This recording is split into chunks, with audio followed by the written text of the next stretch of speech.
Hey, how's it going, everyone? Alright. Today I'm going to talk about Banksy, the street artist, or Banksy. The guy doing all this shit, making a bunch of money. A lot of you guys ask me what I think of Banksy. In a nutshell, it's pretty cool. Now, a lot of you guys think I went over Banksy, whatever it is. And I did. Yeah, but I had no idea who Banksy was. Banksy? No idea who the guy was. What had happened is I was, as I'm known for, I was out riding on fire hydrants with my dog. I was in Chelsea around 24th Street, 8th or 9th Avenue or something like that. One night, I was out walking my dog, writing graffiti like I had done many times before. I turn around, I look at the wall. I think it was like a bakery or something like that. And on this bakery, I had a bunch of graffiti on it. Not a bunch, but normal amount, accumulation of graffiti on the wall. And down on the bottom of it, it had a stencil silhouette of a fire hydrant and a dog pissing on a fire hydrant. So I just saw the fire hydrant. I was out with the green spray paint that I use to write on fire hydrants with. So I saw a silhouette street art stencil of a fire hydrant. Oh, I did an RD tag on it. Kept it moving. Now about a week or two passes, and I believe it was Kit, 17, from the MG Boys. Kit. I believe he reached out to me. It was like, Rob, that was pretty smart, man. You know, writing on that Banksy thing with the fire hydrant and this and that. And, you know, I honestly didn't even know what the fuck Banksy was. I just saw a silhouette. It was pure luck, if you want to call it that. And, you know, he was explaining how, wow, that's cool. Apparently, Banksy came from wherever the fuck he is, England or whatever, and he was doing something in New York, coming to America or some shit like that, art residency in America or New York, some weird shit like that. Every month, this man, or people, I believe it's a group, would every day of the month, they would go out and do a different form of street art. And I didn't know about this. Actually, I believe the fire hydrant was like the first or second thing the guy did. And I did an RD tag on it. I had no disrespect towards the man or men or group. And the reason I keep saying men or group is because I do believe it's more than one person. I mean, let's be real. The money that this guy's making and generating throughout the art world, it's a lot of money. I mean, hell yeah, shit. You gotta look at some of the crimes I was committing. A couple $100 here and there, a few $1,000 here and there, you know. I mean, some of this guy's shit sells millions on average. You know, $600 and something thousand, something like that. It's a lot of money. Shit, you give me $600,000 fucking dollars, I'll slice someone's throat in fucking Times Square in broad daylight for that kind of money. You know? So yeah, it's easy to get people to work with you when there's that kind of money floating around. And I do believe it's a team. I am a criminal. I don't hide from that. I'm a thief. I've been robbing and stealing from day one. Been writing graffiti from day two, illegally. And when I say graffiti, the word graffiti, you know, illegally writing graffiti is graffiti. Not murals, not like that bullshit they're doing out in Coney Island, or these murals where people are legally allowed to paint on them. Some people are even being paid to paint this stuff. At that point, they're not a graffiti writer, they're a muralist. Now, is Banksy a graffiti writer? That's a little iffy. I mean, his choice in canvas would be graffiti oriented. Like, in other words, the spots that he picks, they're illegal. He technically, if you want to look at it in a criminal aspect of it, he's more of a graffiti writer than 90% of the fucking people here in New York that call themselves graffiti writers, honestly. But I would consider him, like, alright, graffiti would fall into visual arts. I don't, honestly, we'll get into that towards the end, but me personally, I don't even consider graffiti an art, personally. I could get into that, because, I mean, when I think of art, I think of 14th century frescoes, fucking ink tempera, egg tempera, fucking, and later on, like you had Van Dyke with the oil paints. He mastered oil paint. You know, I could go back, man. I could take you people from the 14th century straight on up, man. You know, I could even go further back, start talking about Japanese art. Go back doing like graphic novels, like the 14th century and shit like that. But that's not what this is about today. In a nutshell, real quick, the evolution of art. 14th century, boom, let's start. Frescoes, tempera. Then later on, some people started playing around with oils and shit. But none of that matters until Rembrandt jumped on the scene. Now, Rembrandt changed the game. He changed the art world. Like, he just, there's other people out there too, but yeah, I give it to him. He actually started doing like light and shadowing, and all of a sudden shit wasn't like flat, you know. Google some Rembrandt shit, mainly the Night Watch. Night Watch, there's a spear in one guy's hand, where the spear looks like it's poking you right in the fucking eye, man. It's like coming at you like that. It's wild, man. For the time era, painting it, yeah, very good. Rembrandt's the shit. One of my favorite artists. Yeah. After that, you had a bunch of other shit that came out for a while. And then it really just went downhill. Like, after photography, and people didn't have to take paintings, they didn't have to sit for a painting, and photography came out. That's when shit started getting a little weird. People had other ideas in mind. They started doing a lot of landscapes, a lot of bright colors, Impressionism, Neo-Impressionism, Cubism, like all that Pollock and that Picasso bullshit. It's all bullshit, man. And even like the street art that's out there today, like that Ruth Bader Ginsburg, it's garbage. The Biggie Smalls, shit. The paintings they've done. And you could tell that these people really have no understanding of painting. The way you can understand and see that is just by the colors they choose. Like with their, they try to act like it's hip and it's street and it's this, but it's not. It's just them hiding their mistakes. When they start going like this and making one big chunk here, like a bright blue, and over here a big red, and here a green, like a Ruth Ginsburg, whatever the fuck it is, yeah, that is you hiding. You know, that's hiding your mistakes. And it's just, it's all like projectors and wheat pastes and all types of crap. It's no, I mean, alright, let's get back to Banksy here. Because like I said, yo, I'm not lying. I could fucking go on for months about art here with you. And unfortunately, graffiti to me, I mean, yeah, I sell graffiti. I make money off it. I don't even think I label it as art. I mean, as the person that does it, I'll say artist, RD357 or something.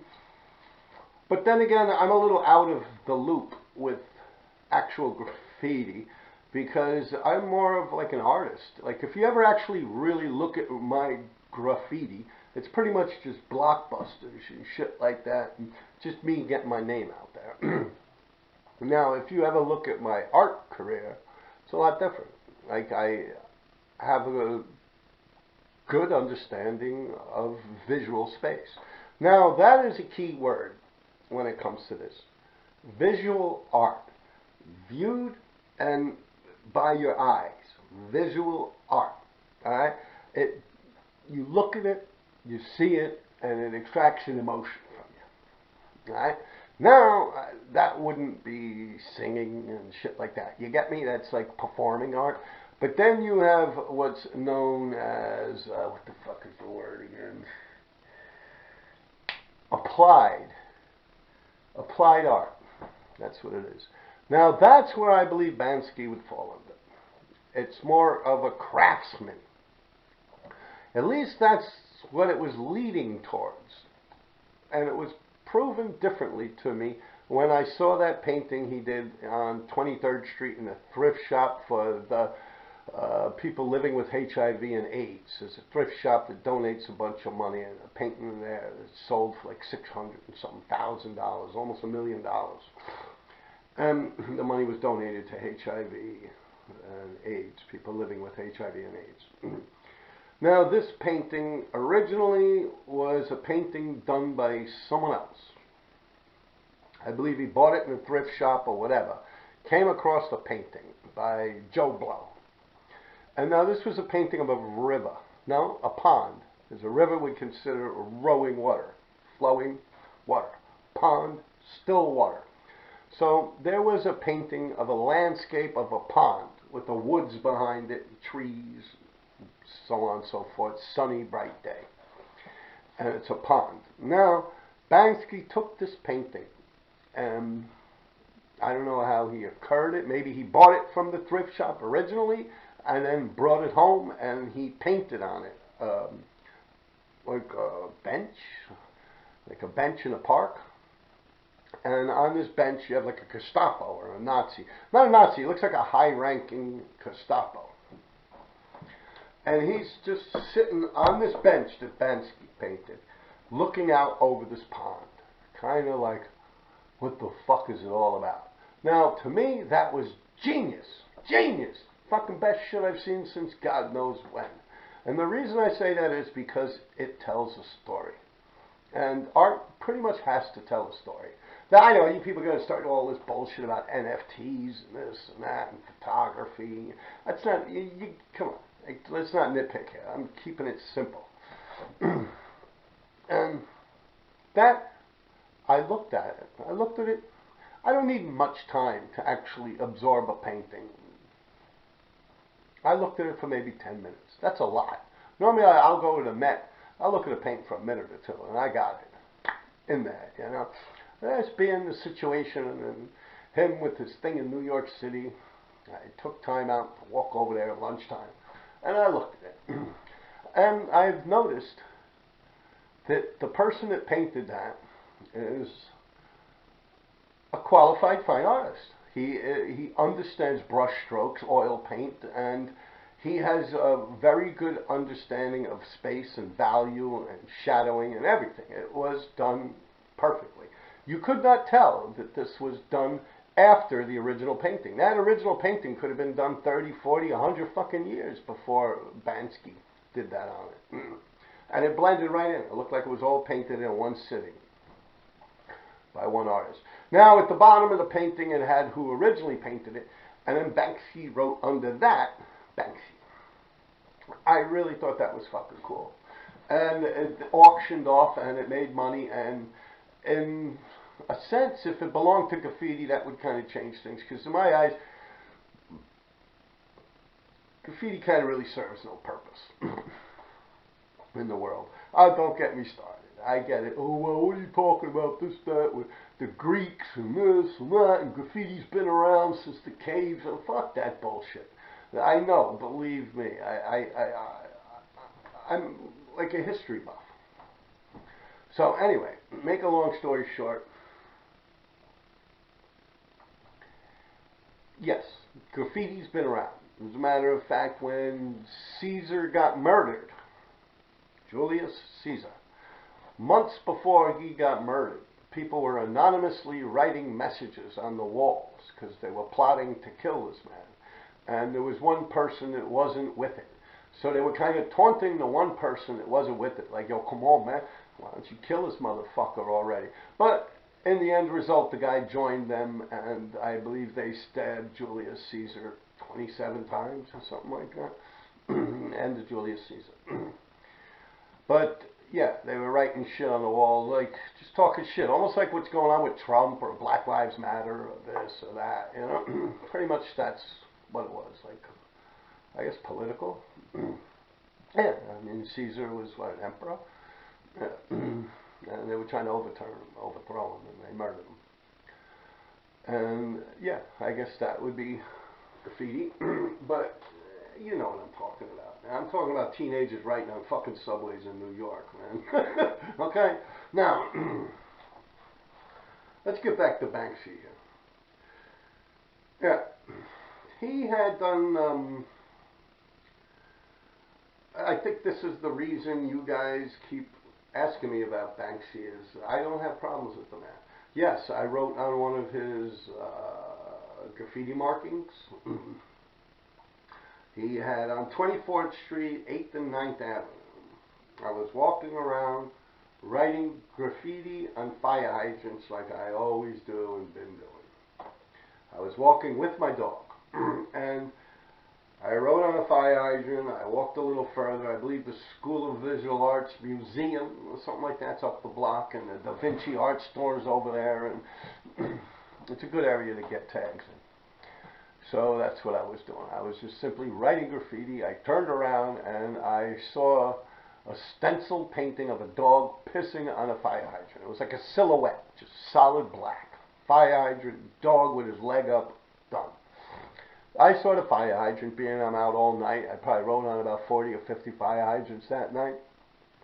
I said, hee hee, fire hydrant, and I caught a tag on it. That was it. I honestly did not know anything about Banksy. Never heard the fucking name before a day of my life. And I did that. Then, I believe a week later, 5, 6 days later, Kit, MG Boys, Kit 17 gets in touch with me. He said, yo, that was cool, man. That was smart, man. You know, going over that bank. I don't know what the fuck my hair. I got to cut this shit. But, yeah, he said, yo, that was cool, man. Very smart idea, man. Going, you know, with that Banksy thing and the fire hydrant theme. I like it. You know, I was like, thanks. But, you know, in my mind, I'm like, who the fuck is Banksy, you know? So I look into it and Google it and shit, and I see he's in New York and he's doing this shit all over the place or something. But I didn't go over the guy because I have any problems with him. I honestly didn't even know he existed. I really am not as plugged in as you people think when it comes to graffiti. Obviously, I mean, I'm kind of like the odd man out. The only play I ever get, any mentioning I ever get, is when someone's got no story, so they gotta write my story. They gotta make books and stuff like that.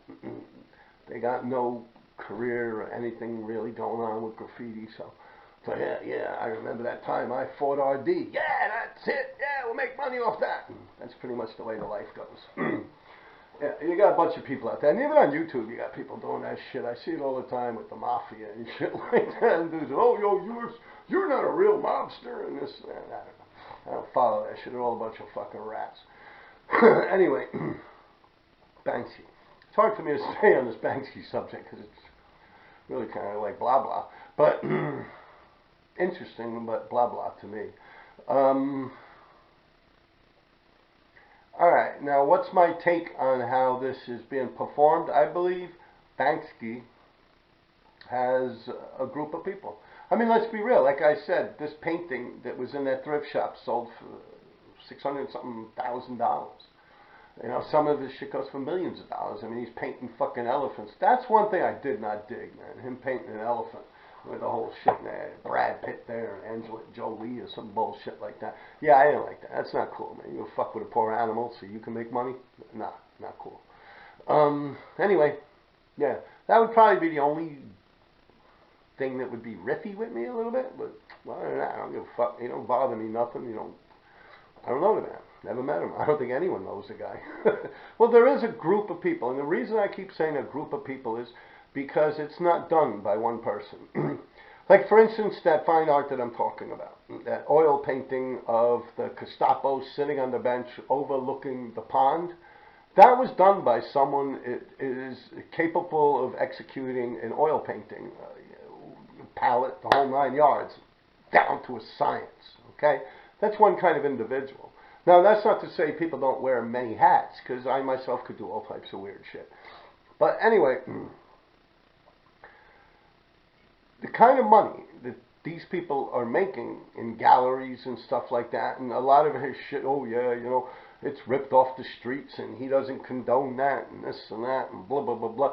Still, he's generating a lot of fucking money. And with that kind of money, like I said, man, I was out there robbing and stealing from day one.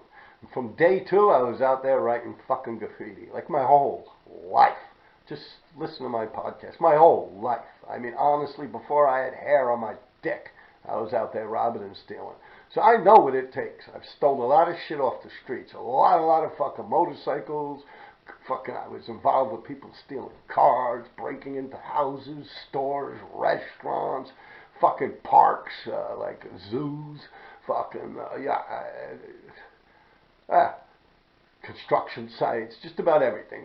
And the shit that's being pulled off, it takes more than one man. I mean, just obviously, like that whole phone booth thing. There's no way one man's going to go over fucking with a sawzall, cut out a fucking phone booth, and what is he going to put it on his back and throw it on the back of a pickup truck and take off? No. No. More than one person. So it is a group of people. Maybe Banksy is each letter is the, it spells Banksy. But yeah, it's definitely more than one person. I believe that.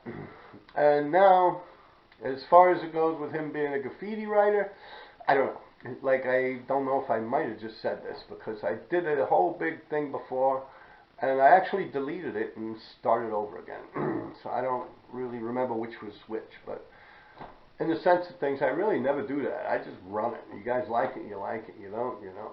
I'm not going to, you know. But anyway, yeah. You look at the amount of money that this man is making, or this group or company, Banksy Company, is making. I mean, let's be real, shit, for $600 and something thousand.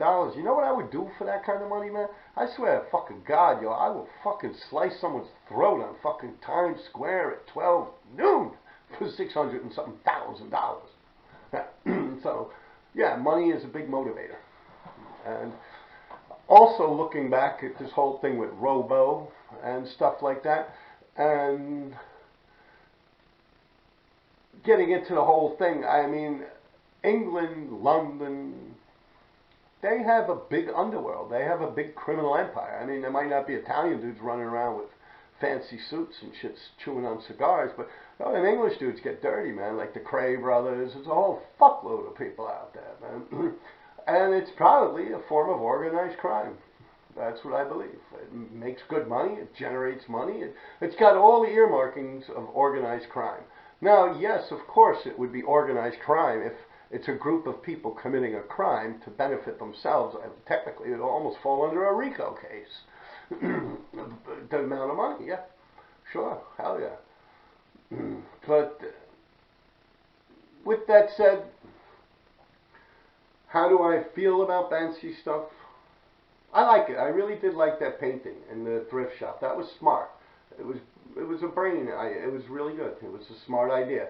He got a canvas, a painting of a lake from a thrift shop, to the best of my knowledge.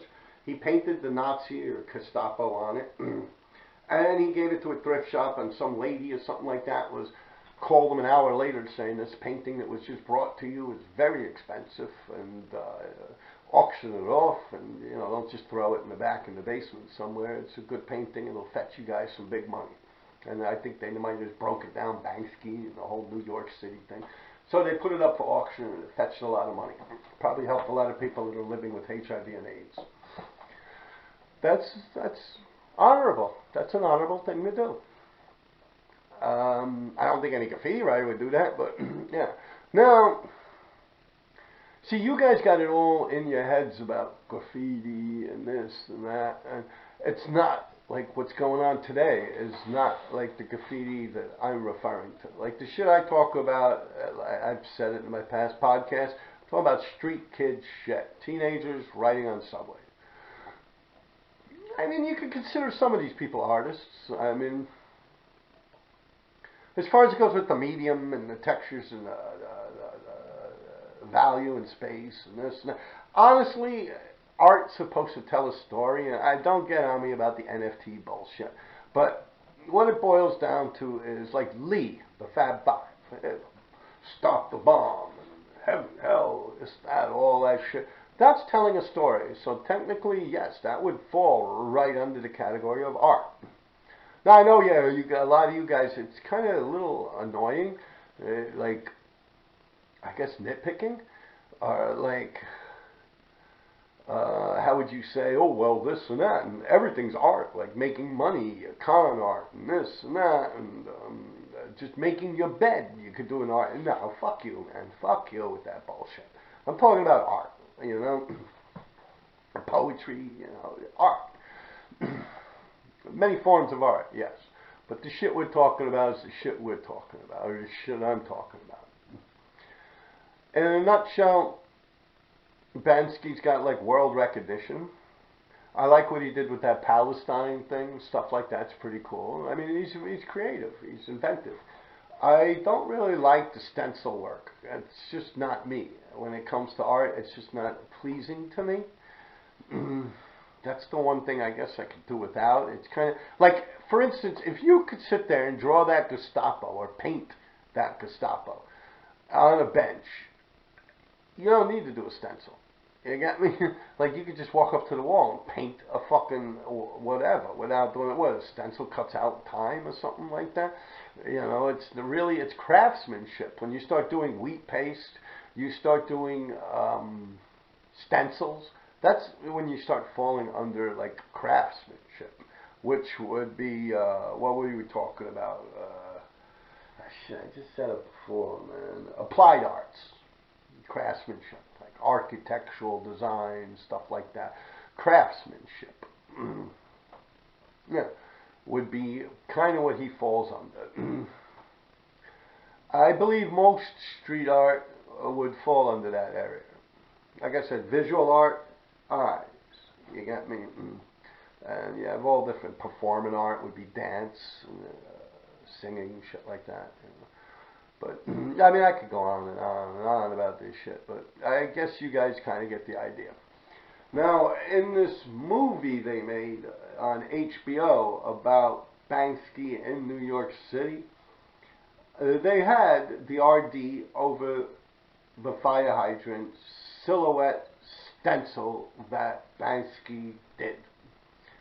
And I did that RD, like I explained, just because I saw a painting of a fire hydrant there. I'm known for writing on fire hydrants. I thought it would be cute. I didn't do it like the way that documentary said, like, oh, New York City graffiti writers are very mad or upset at Banksy and this and that. That's not the truth. I mean, yes, Swatch, Omar, he was running around on a city bike and he crossed his shit out and this and that. It seems like he had issues with the man. But not me. I honestly never even heard of the man. I just thought some idiot fucking walked up to there with a stencil of a dog and a fucking fire hydrant. I knew it wasn't legally done because there was other graffiti around it. If it was some kind of a mural or something, they would have got rid of the other graffiti. At least that's normally how they would do it.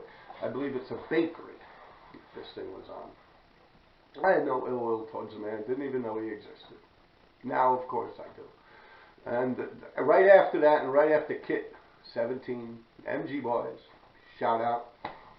Right after he told me, I did my research, and that's when I looked into it. I said, oh, wow, there's one of his paintings in this thrift shop a couple of blocks from where I work. Let me walk over there at lunchtime, and that's what I did. And I really can't say nothing more about it, but I do believe it's an organization. It has to be more than one person. Has to be. When it comes down to lookouts and this and that, and just the grunt work, yeah, it's definitely more than one person. And like I said, money is a big motivator. Chances are, you know, it's probably some English organized crime motherfuckers. Dudes that's been out there from day one, robbing and stealing or something, you know. Seems like they're not shy about getting their hands dirty. I mean, they go to Palestine, they do the wall there, they go to Florida, what is it, Great Adventure, no, Walt Disneyland or something, with all the terrorists in the orange jumpsuits, dolls or something like that. They do that. You know, he's got a good sense of humor. Pretty cool shit. I also saw that thing with the fucking Grim Reaper. The Reaper with the Blue Oyster Cult song playing. I saw that in person also. That was pretty cool. And that might fall more towards legalized because that lot that they did it to the best of my knowledge, they rented that lot out. and they had that little go-kart thing going around with the Reaper in it with his eyes, with the light bulbs and stuff. That, I believe, was just fancy real estate renting. It's a big lot. The guy's got a parking lot, pretty much. It's not big. It's like one zoning for a building, like property for a building, like one storefront size of a store, like a railroad flat, if you think about it, but it's just flat cement on the floor. Actually, it was tar on the floor, and then it has a Grim Reaper going around and around. And, don't fear the Reaper, you know, Blue Oyster Cult song plays. Yeah, I saw that. I don't know what I thought of that. Also, that fucking thing went by with, it was like a bus or something with a bunch of fucking like sheep and shit like that, like dolls and teddy bears and shit like that hanging out the windows. I saw that thing. I saw that thing. I was coming out of the store and it was like playing music. And I looked. I once again didn't know it had anything to do with Banksy until it was published. Oh, here's his new thing he's doing. I'm like, oh shit, I saw that the other day. So it's very interesting. Like that month that he did that shit, you had people out there doing like little treasure hunts and taking pictures. It got people off their ass. It got them off their sofa and out there starting to move around a little bit and burn some calories. It gave people something to do. And that is always good, man. It's always positive shit, you know? Yeah, I guess that's pretty much all I could say about him. Also, that thing with Robbo would also kind of go into organized crime. Like, the dude ended up fucking dead, yo. You know, he's talking shit about Banksy or slap Banksy or something like that, or Robbo. And all of a sudden he gets beat into a coma in some, like, little pub. I mean, you know, it's someone, you know, that cared about Bansky's reputation. You know, they beat him into a fucking coma and then he died. Robbo. So, yeah, that's some violent shit. And, you know, it's all got the earmarkings of, like, English organized crime, you know. And then it's out there. It's hard body, man. You see, what it is in England, people don't get sentenced as long as motherfuckers do here in America, but the prisons are harsher. You get sentenced less for murders and shit like that, but your time is harder. You know, it's like you have less than you have here, you know, in the cells. I know people that were incarcerated in England, and that's pretty much the way it works. And they did some serious shit, and they got out in like 10 years. And they do all right for themselves nowadays. Hell, even the dude I was talking about with Dover, with that body, when Dover and them were dragging his body out. Even that guy, they arrested his ass. He got locked up for what, I think 12 years or something, he did, 13 years. And he came out, he wrote a book about culinary, like how to cook good food in prison. I believe he was even on the Oprah Winfrey show. You know, you make a fucking grilled cheese sandwich with an iron and you put the fucking thing on the radiator. And, you know, different little ways to make food get by in life when you're locked up in prison. This guy wrote a culinary book about how to eat good food in prison. And I believe it was even on Oprah Winfrey show. But when he got out of prison, he was not an American citizen. He was actually a Jewish-Irish kid, or Jewish and English. Because I remember I designed a tattoo for him. It's called Mickey the Jew. And it was like a leprechaun, but like, I don't know, like a Jewish leprechaun cartoon character. Some weird shit. Hey, it is what it is. You asked me to draw it, I drew it. And, yeah. But yeah, he got deported to England after he did his jail sentence. He got deported to England, and then from England he bounced and went to Spain. And to the best of my knowledge, he's living in Spain right now. The guy I was talking about with Dover before. He's living in Spain. He's got a restaurant. I believe it's on the water. He's doing all right for himself. I don't know what that's got to do with Banksy, but somewhere along the line. Yeah, that's right. I was talking about the prison systems in England and stuff. Yeah, it's harsher living conditions, but less time. So I don't know. I'd rather live in a mud puddle for less time than live in a fucking studio apartment locked up for more time, you know? If it makes sense. Yeah.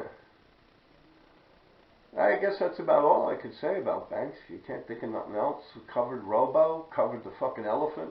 Well, he covered the elephant. I just talked about it. The painting, the mural I did, I went over of his, and like I said, it was no disrespect to him. No ill will towards the man. I don't know who he is. Should have. Apparently, no one knows who he is.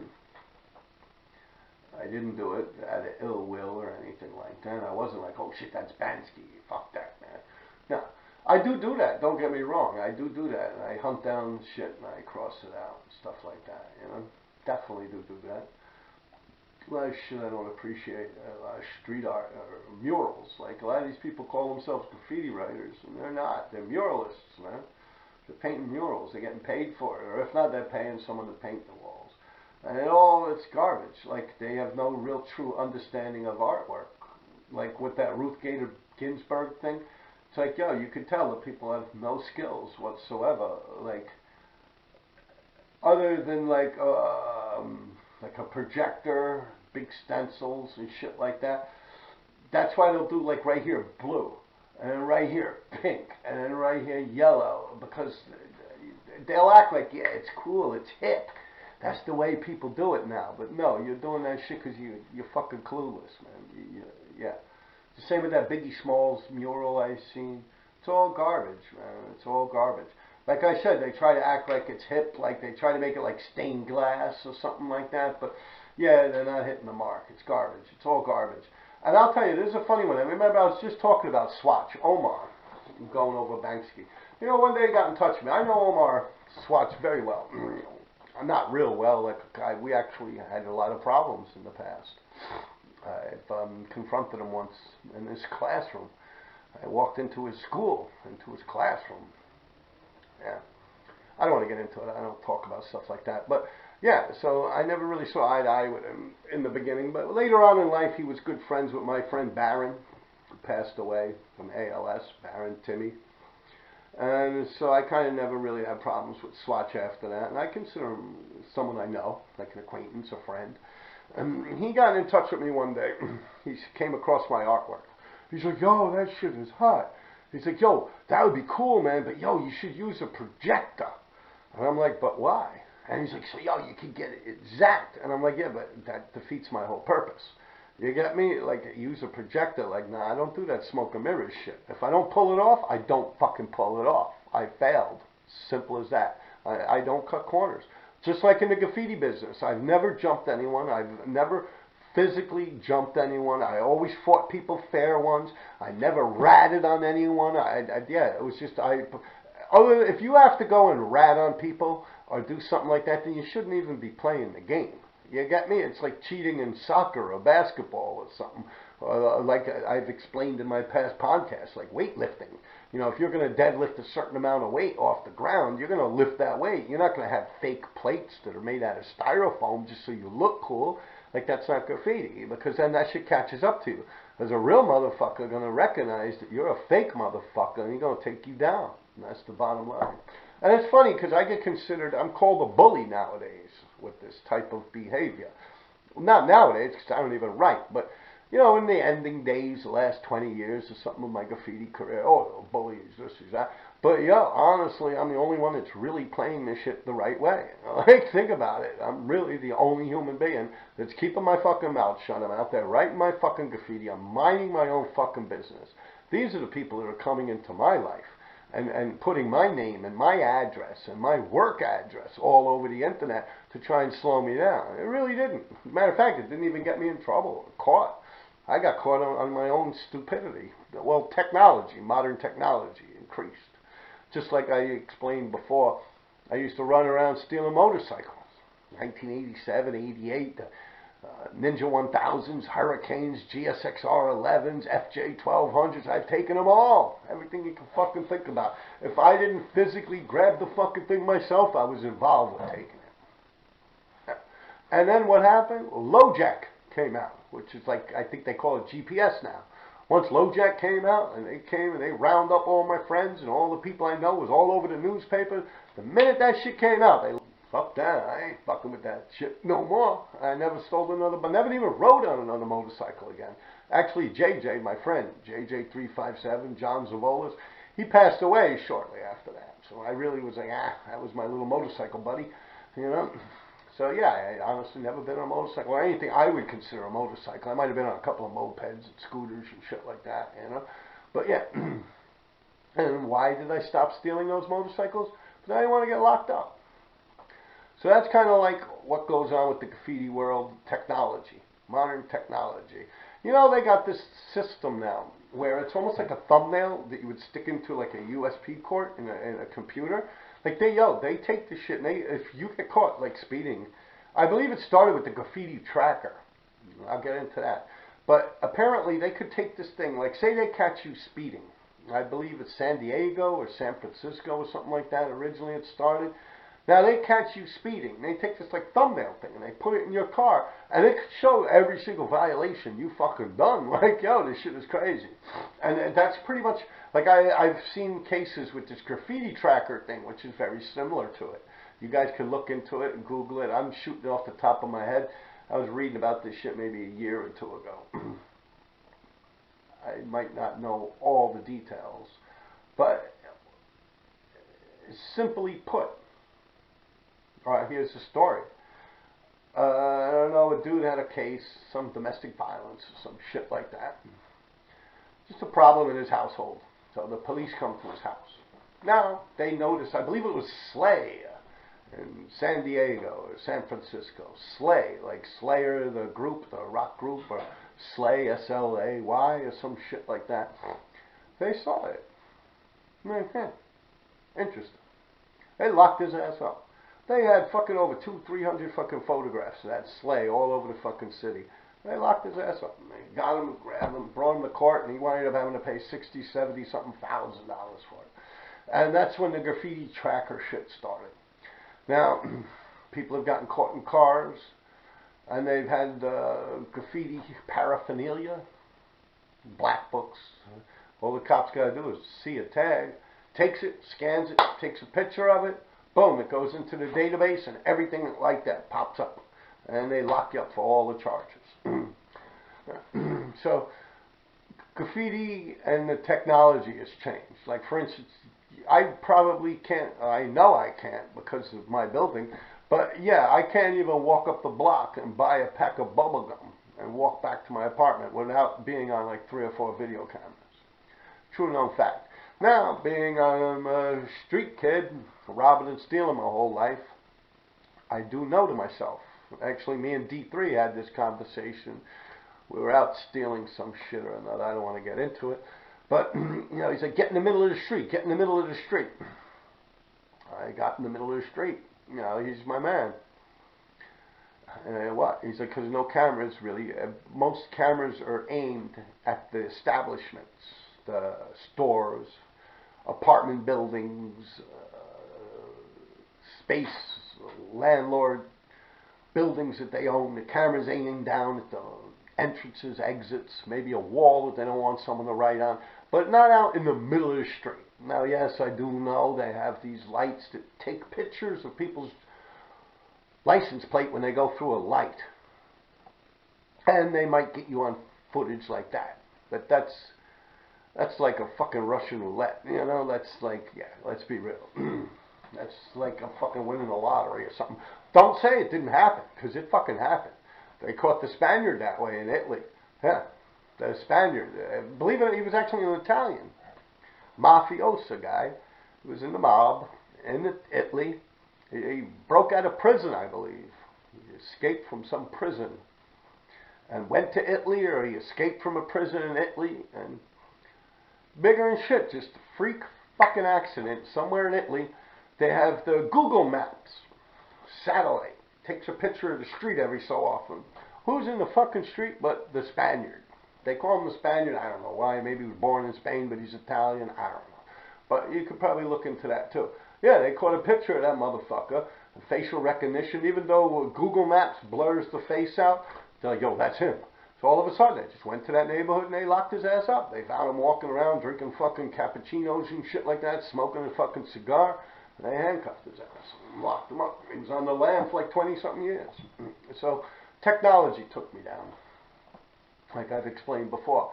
And as time goes by, it's just getting harder and harder out there to write graffiti. It's almost like a blessing that I got caught when I got caught. Because there was really nothing happening out there. Really no one doing nothing. It's funny, but I mean, I guess it's my podcast, but it's funny how every story I talk about winds up coming back to me. Like, it's all about me, you know. But yeah, originally we were talking about Banksy, and I think I covered that topic pretty well, and I threw in a couple of little Easter eggs of knowledge, I guess would be the term. And let me go right now, just because my son came in, and I have to talk to him about something that's very important. But I'm going to pick this back up, all right, guys?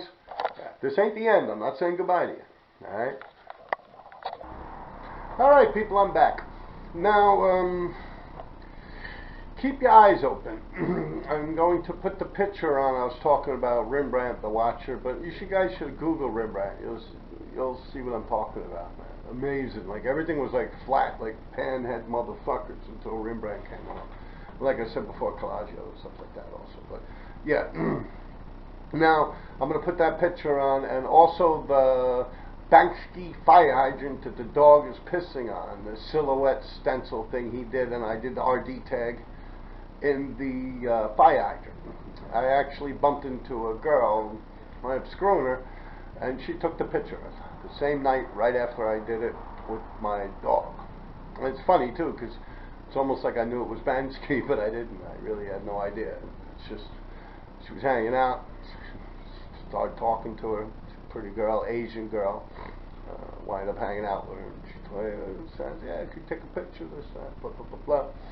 She took the picture. Alright, and keep your eyes open for that. Take care, people.